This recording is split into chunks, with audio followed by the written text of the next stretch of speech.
Suspense.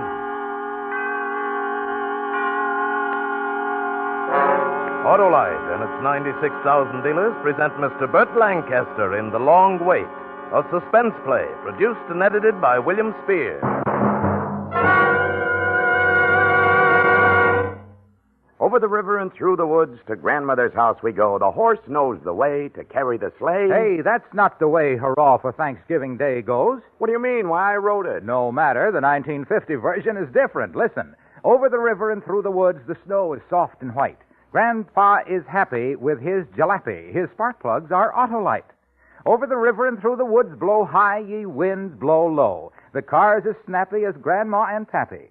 Because Autolite resistor spark plugs get it going faster in cold temperatures. Give smooth, even spark all along the line of fire. Let your engine idle smoother, run better on leaner gas mixtures. Save gas. Wait a minute. These last lines don't rhyme. Why, sure they do. Your car and Autolite resistor spark plugs are always in rhyme. In fact, you're always right with Autolite. And now, with The Long Wait and with the performance of BURT Lancaster, Autolite hopes once again to keep you in suspense.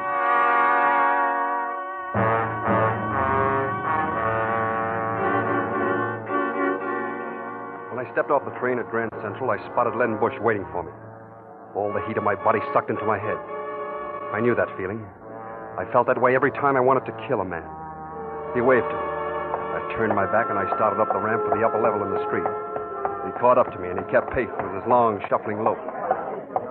Don't get me wrong, Dan. I don't want to hound you. Now, why begin, Lieutenant? Something you said to the warden before you left. You want to repeat on it? I told him I'd be back for the limit. In this town, we don't even like guys to steal apples off push carts. So when it comes to murder... You can't touch me. I served my full time. I'm clean. We just got to sit back and wait for it to happen. Your brother died 2 years ago. Everybody's cooled off. Why don't you let it lay? I don't cool so easy. If Richie could come back, he'd say, forget it. Don't tell me what my brother would say. All right, I won't. I don't know why I butt into other people's affairs anyway. It's not my job to worry about things before they happen. You'll be the first to know, Lieutenant. You're a jerk if you put your neck in a noose to rub out a dame like Lois Williams. So long, Dan.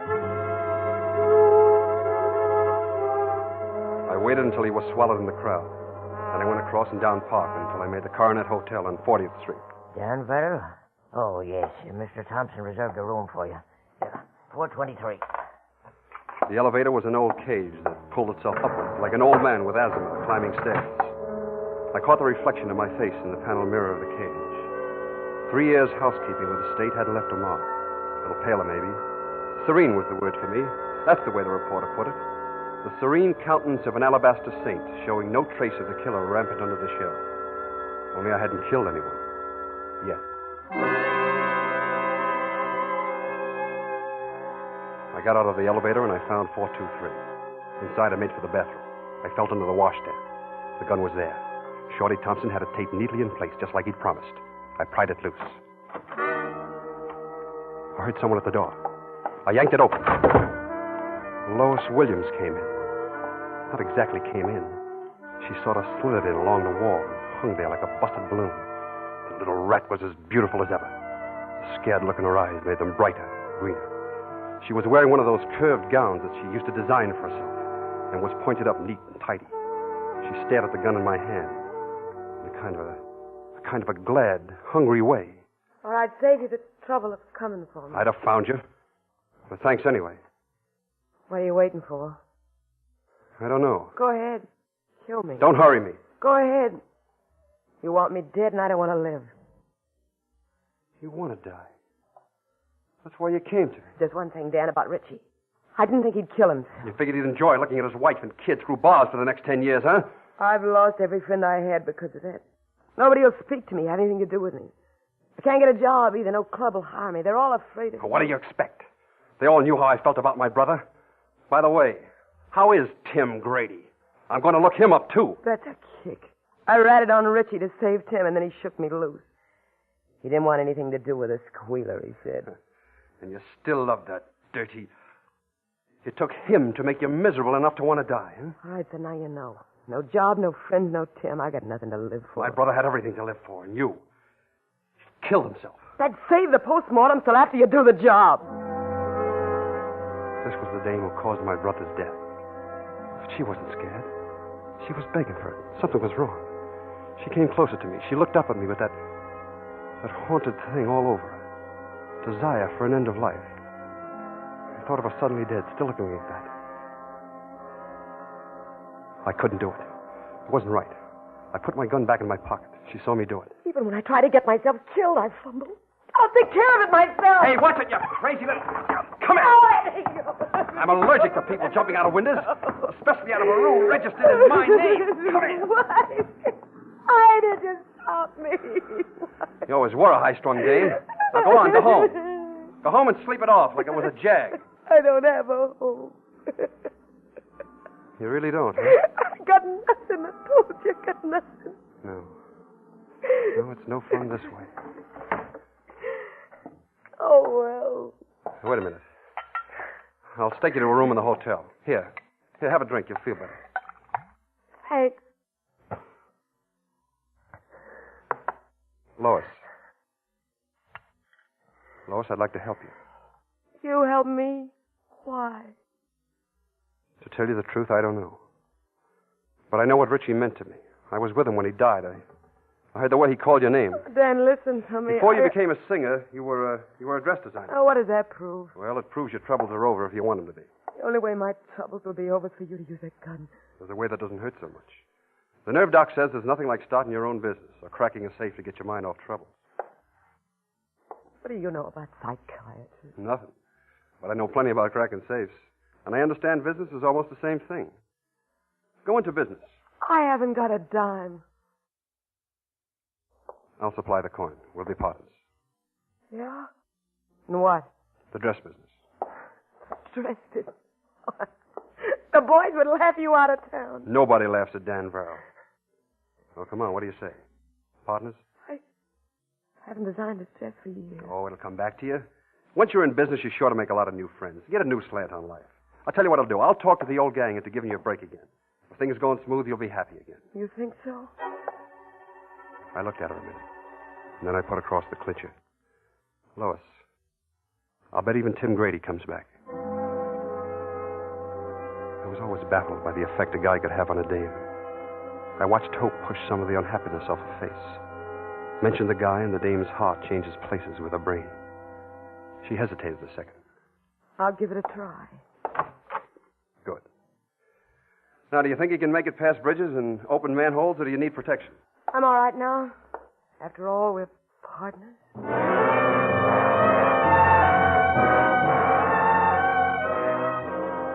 I raised $20,000, and Lois went all out spending it. She threw herself into the job with all she had, and she had plenty. She was going to open on Madison Avenue. I spent a lot of time with Lois, talking dress shop. She took me to spots to check style. The dog show, the art galleries, the opera. She was beginning to show signs of wanting to live again. A month after we became partners, she told me. We can open tomorrow, Dan, except that, Let's have it, Lois. The money's all run out. And, Dan, we have to advertise and get a sales force. What'll it take? 5,000? Oh, 3,000. Oh, I'll get it. Dan. She kissed me. And I fought down the chill that sent along my spine. I said, I want you to be happy, Lois. I went over to the Emerald Club on 60th to raise the money. I'd stayed away from the old spots till now. Lou Henry, who owned the place, glad-handed me when I walked in. Hey, Dan Farrell. Where you been, boy? Oh, around and about. Yeah, you're awful early, Dan. Tables don't open till 10. I need $5,000, Lou. $5,000? Without even a hello to soften me up? I need it, Lou. I figured you'd let me have it. For past favors. Oh, sure, Dan. Don't mean no more to me than my right arm. Thanks. Be seeing you. Say, Dan, a buddy of your brother's is out there at the bar. Shorty Thompson. Oh, thanks again. I'd like to see Shorty. Another one, bartender. Hello, Shorty. Huh? Oh, you, huh? Hey, you're in business, Dan. Something real imaginative, huh? Yeah, legitimate, too. Ladies' gowns. Ain't that a riot? Shorty was drunk. I don't like to talk to drunks. I was going to leave when I saw who the guy was on the other side of Shorty. It was Lieutenant Len Bush. Shorty turned his back on me and spoke to him. This guy is Richie Verrill's brother, as though you didn't know. A few years ago, the joke was on you, Lieutenant. You put Dan away for sticking up a jewelry store. You didn't really believe Dan Verrill would pull anything as crude as that. It was Richie who done it.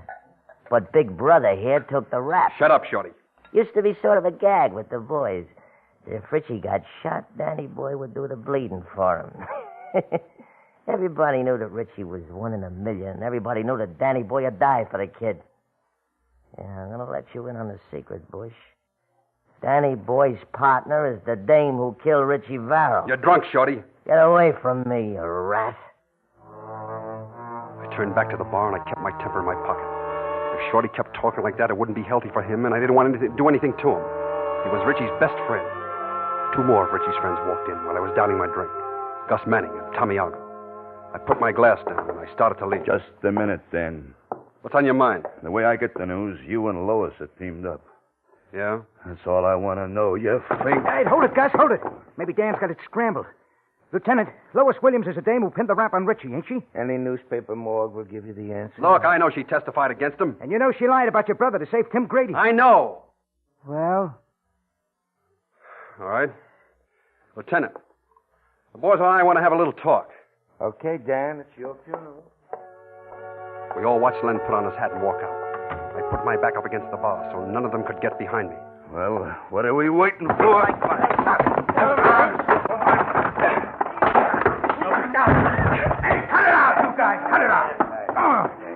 Dan, you okay? Yeah. What happened? Boys don't like me just now. They want to keep me from making a girl happy. Yeah, the girl responsible for your brother's death. Yeah, that's right.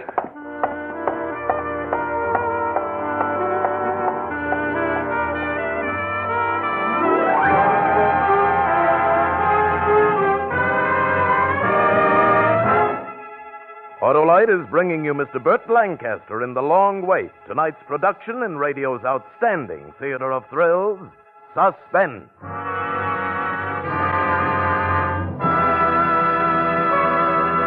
And now it's time for my Thanksgiving fairy tale. Last night, my car called me out to the garage. Harlow, I don't feel good. I think you ought to do something about it. Well, open your hood and say ah. Ah. Oh, your spark plugs need replacing. I'll buy you a new set of Autolite resistor spark plugs with the exclusive Autolite 10,000 ohm built-in resistor. Gosh, Harlow, would you? That's better than turkey on Thanksgiving. Just think how I'll run. Yes, you'll start faster in cold temperatures with Autolite resistor spark plugs. Give smoother idling and better performance on leaner gas mixtures, which means you'll even save me gas. And the neighbors will be thankful because they know Autolite resistor spark plugs reduce spark plug interference with radio and television reception. I know all that, so why wait? Well, I hustled up a set of Autolite resistor spark plugs, and those Autolite bullseye headlights lit up with joy. You're a good boss, Harlow. Now, the moral is, if you want your car to thank you for helping it run better, see your Autolite spark plug dealer and have him replace old worn-out narrow gap spark plugs with a set of the sensational new wide gap Autolite resistor spark plugs. Remember, you're always right with Autolite. And now, Autolite brings back to our Hollywood soundstage our star Burt Lancaster with Betty Lou Gerson in The Long Wait, a tale well calculated to keep you in suspense. I sent the $5,000 to Lois so that she could open the doors while I went after business. And I knew where to get it. Nobody spends dough on a dame like a hood when he's loaded. On Thursday, the Third National Bank was held up. Friday morning, I knocked on a door on 8th Avenue. Who is it? Me, Dan Varro. Busy now, Dan. Some other time? Hello, Tony. Oh, hello, Glenda. Hello. What do you want, Dan? You knocked over the Third National. What is this, a hijack? No. Your dame looks like she needs a lot of clothes. Up till last night, I figure on getting plenty of touch. What are you two talking about? I'm in the dress business, Tony. Tell the other boys, too. I want all the dames buying their clothes from Lois Williams. Sure. What do I care where they buy them?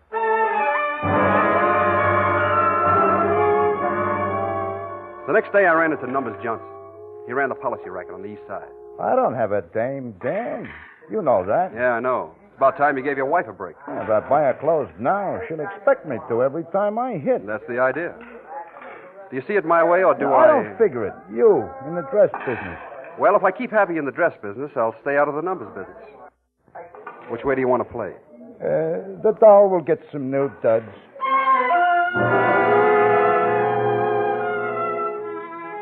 Once the ball started rolling, it became a mountain. Lois knew all the angles on female frills. Her clientele was strictly 10th Avenue, but she turned them out on Long Island, and they loved it. One dame tells another, and in no time at all, the shop was jammed with customers. It was a crime the way the dames spent the dough the hoods go to make so much trouble to collect. Lois glowed like a firefly. She was a complete businesswoman. She loved being surrounded with dolls who bounced in and out with business of the shop, business that must have Madame's attention. I asked her during a lull, "You happy, Lois?" Yes, Dad. Almost completely. I do miss the old gang, though. Come in. Pardon me, Miss Williams. There's a Mrs. Verrill outside. She wants to see Mr. Verrill. Mrs. Oh. Richie's wife, June. She was supposed to be in the mountains with the kid. That's why I sent her money. I didn't want her to know about this. She was waiting for me on the street. She had a roll of bills in her hand, and she threw it at my feet. The roll bounced against the storefront. I saw the rubber band snap off it and the bills unwrap like a sigh of relief. You think I'd take your money now? Now? Well, what do you mean? You and Lois. Okay, so it's tainted money, but you got a kid, you need it. You thought a lot of Richie, didn't you? As much as you did. Oh, no, much more. When Richie had pneumonia, I remember how hard you took it. During the crisis, you wouldn't eat or drink or talk. I remember thinking, if Richie dies, Dan will die, too. Take the money for the kid. You loved Richie. And now you're sponsoring that woman with his blood. June, wait! I'll kill you both!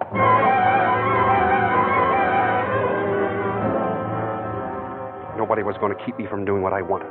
Not Len Bush following me around, or Shorty Thompson hating my guts, or Richie's wife itching to kill me. I'd given Lois back an urge to live. I swore I was going to make her happy, and I was on first base. She had a going business. Lois's old gang hung out in the village, the bolo room. Richie, Lois, and Tim Grady used to pal around with the musicians who played the spot. They used to wait until closing time, and then huddle with the jive artists until morning. When Lois and Tim double-crossed Richie, the other kids cut Lois out of their hair, and Tim Grady left town. That night, I went down to the bowler room to get Lois's friends back for her. I walked in just as the last paying customers left. The kids were getting set for a jam session when they spotted me. The place became full of hush. They glared at me, hating me, but not daring to open their mouths. I picked a menu up off the table and I laid it on the bar. I pulled a pencil out of my pocket. I said, "I'm giving a party for Lois Williams. You're all invited. Saturday night, Gold Room, Coronet Hotel. Whitey Jones?" Yeah? I'm putting you down, plus your dame and 3 guests. Suppose I can't make it. And throw away your piano. You'll never play it with broken hands. Phil Blass? You, your dame, and 3 friends. And your horn. Well? Okay, yeah, sure, Daddy, sure. Jerry Barton? Mel Foley? What? Joe Ward? Les Seltzer. Your dames and 3 friends. Okay. And make sure that Lois knows that you're all tickled to death to see her. I'll be checking you off as you come in. I'll be seeing you Saturday night.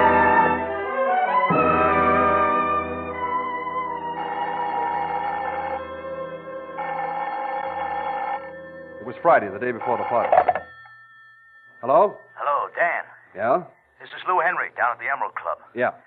Look, I don't want you to think I'm butting into your affairs, Dan, but, well, knowing how you feel about Lois. Yeah? Well, June, your brother's wife's been down here talking to Shorty Thompson. So what? She talked Shorty into rubbing out Lois. What? He's on his way now. Remember who told you, Dan? I dialed my body caught on fire. If Shorty touched Lois now, being a buddy of Richie's wouldn't help him. The same went for June. Hello? Lois Williams dresses. Give me Miss Williams. I'll connect you with her office. Come on, snap it up, snap it up. I'm ringing, sir. Come on, Lois, answer, come on. Miss Williams' office. Put Lois on. She's not in. Who's calling? It's me, Dan Varrell. Where'd she go? Mr. Varrell? You just called, Mr. Varrell. What do you mean I just called? Well, someone called, said it was you, and spoke to Miss Williams. I wonder why they do that. Well, never mind that. What did he say? Miss Williams always goes to the Museum of Art at this time of day to copy designs. She made an appointment to meet you. I mean, the man who called at the museum. She just left. I didn't wait for the elevator. I took the stairs 3 at a time going down. I came out on the street. A cab was idling on the other side of the avenue. I cut through the traffic to get to it. I hopped into the cab, and for $5, the hacky crashed lights all the way. I was at the museum and nothing flat. When I entered the building, it was quiet as a mall. I cursed myself for not asking what room Lois would be in. Here, you can't run here. Did you see a girl with drawing papers and crayons? Tall, beautiful, well stacked? I see hundreds of them. Well, where would she go to draw design? Well, the armor room, maybe. The Egyptian room, or the famous paintings. Second floor. I had visions of her dead in some corner. I thought of her all twisted in the heat. I hit the Egyptian room on a run, and I stopped short. Lois was standing at the other end. She was behind a mummy case. And on the other side of it was Shorty. He had a knife in his hand. They didn't see me. I sneaked up on them, and I watched Lois fighting to move her lips. You ain't fit to live. Please, Shorty. Lois, run! Run to me! Dad! Rat, here it is. I hate to do this, Shorty! Came this way, Lieutenant. Dad, he tried to kill me. Tough to keep up with you, Dan. Still with me, eh, Lieutenant? I always keep an eye on my friends. Who's this laying here? Oh, Shorty Thompson. You better take him in. He tried to kill Miss Williams. Yeah, guess I'd better. Come on, Lois. Oh, by the way, Bush, Huh? you better pick up June Verrill, too. She was in on it. In case you don't know who she is, she's my sister-in-law.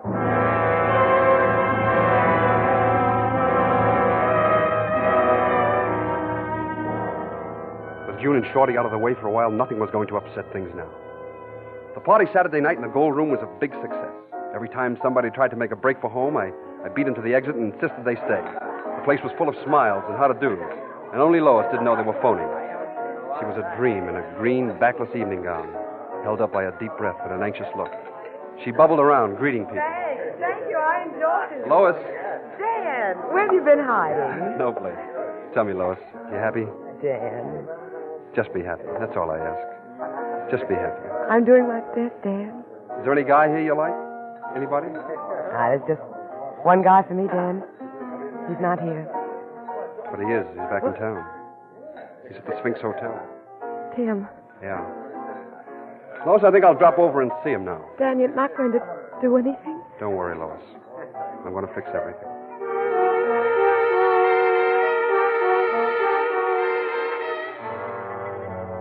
She had her job, her friends. Just one thing more. Just Tim Grady to make the picture complete. The Sphinx Hotel was over on 6th Avenue. I walked. I wanted time to cool off. I wanted to do things right. Yes? Mr. Grady's room? One moment, please.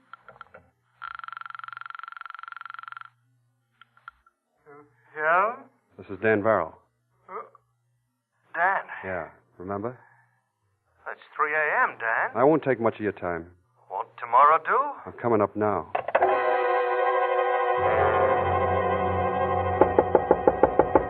Come in. Pushed open the door and I went in. He was standing by the bed. He was wearing a monogrammed black robe over some flashy yellow pajamas. He glad-handed me. Come in, Dan. Come on in. Have a cigarette? I took one and I watched him going through hard times trying to light it for me. I let him sweat for a while, and then pulled out my lighter, lit my cigarette, and shoved the lighter under his face so I could light his. He couldn't stand still. He moved around the room like a cat on hot coals. He was a big, good-looking chick, broad shoulders with all the trimmings, curly hair, dimple on his chin. I just got back. Out on the coast. That's the place to be, Dan. You never saw anything like it. Boy, the things that go on in L.A. Someday... Light someplace. Anything you say, Dan. Lois is a great dame. She sure is, Dan. She sure is. Anybody says different should get slugged. Yeah. Listen, Dan, there never was anything between me and Lois. Anybody says different's a no good liar. We were just good friends. We hardly ever even went out. Relax. Here, you and Lois are partners. Yeah. She must be pretty near the happiest girl in town. Pretty near. You know, when I first saw Lois a few months ago, she was all set to kill us. Oh, wait a minute, Dan. I tell you, Sit down, Tim. You make me nervous. Nobody's blaming you for the way she felt. Now, tomorrow I pull out of the partnership, and Lois will be alone again. I don't want her to be alone. It's not good for her. Anything I can do, you know. She's in love with you. I'd like to see her get married. A woman with $75,000 business, well, she needs someone to look after her interests. The mention of the 75 grand, his eyes lit up like Broadway after dark. Reading his mind was like looking through a dirty window into a filthy room. It hurt to think a foul ball like Tim Grady could make a girl do anything for him. Well, Dan... It's about time she got a proposal for marriage. Yeah. Why don't you call her up, Tim? Yeah. A good idea, Dan. I mean, right now. Stuyvesant, 1541. Now? Well, sure, if you think... I won't know what to say. It's been so long. Say you want to marry her. Yeah. Yeah, sure. Lois? Hello, baby. Well, so you knew the old voice. I closed the door. I didn't know if I'd be able to control myself, if I'd listen to anymore. I got to the dress shop at 10 o'clock the next morning. Lois was floating around like a waft of loveliness. She touched the inkstand on her desk, moved a chair, straightened a picture, wasn't conscious of what she was doing. She talked fast and happy about things that didn't mean a thing. She flung open a window and hugged the inrush of air. She spoke with her back to me. Oh, Dan, it's wonderful. It's wonderful. Isn't life beautiful? You're happy, huh, Lois? Tim was waiting when I got here this morning. He proposed. He said you wanted it that way, too. I guess I'm the happiest woman in the world, Dan. Can I use your phone? Sure. Call Paris, Bombay, Shanghai. Imagine it's Tim. Homicide, Lieutenant Bush. Dan Verrill talking. I'm at Lois' shop. He said we'd be married. If you get here in 5 minutes, it'll be about right. Yes, Dan, I'm the happiest woman in the world, and I owe it all to you. She turned from the window and saw the gun in my hand. Now you're worth killing.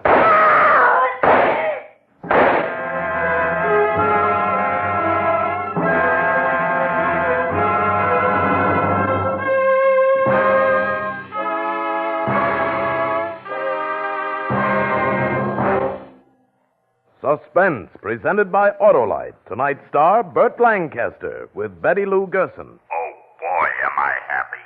Thanks again, Harlow. That's my car talking, folks. I ran great today, didn't I? With those new Autolite resistor spark plugs. Like a charm. Friends, if you want your car to run better, switch to Wide Gap Autolite resistor spark plugs. The spark plugs that get you off to fast starts in cold temperatures. Made by Autolite, they're one of more than 400 products for cars, trucks, planes, and boats produced in 28 Autolite plants coast to coast. These include complete electrical systems used as original equipment on many makes of America's finest cars. Spark plugs, batteries, generators, coils, distributors, starting motors, bullseye sealed beam headlight units. All engineered to fit together perfectly, work together perfectly, because they're a perfect team. Don't accept electrical parts supposed to be as good. Ask for and get Autolite original factory parts at your neighborhood service station, car dealer, garage, or repair shop. Remember, you're always right with Autolite.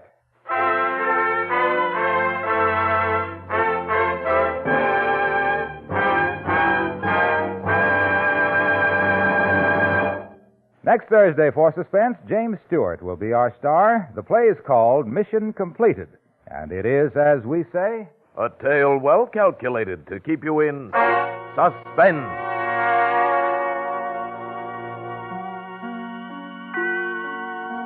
Tonight's suspense play was produced and edited by William Spear and directed by Norman MacDonald. Music for Suspense is composed by Lucian Moraweck and conducted by Lud Gluskin. The Long Wait is an original play by Fred Freiberger. Burt Lancaster is the star of The Hawk and the Arrow, a Norma F.R. production soon to be released by Warner Brothers. In the coming weeks, you will hear such stars as Mickey Rooney, Lana Turner, and Eddie Cantor. Don't forget, next Thursday, same time, Autolite will present Suspense, starring James Stewart. Meanwhile, see the very informative story about suspense in the current issue of Quick magazine.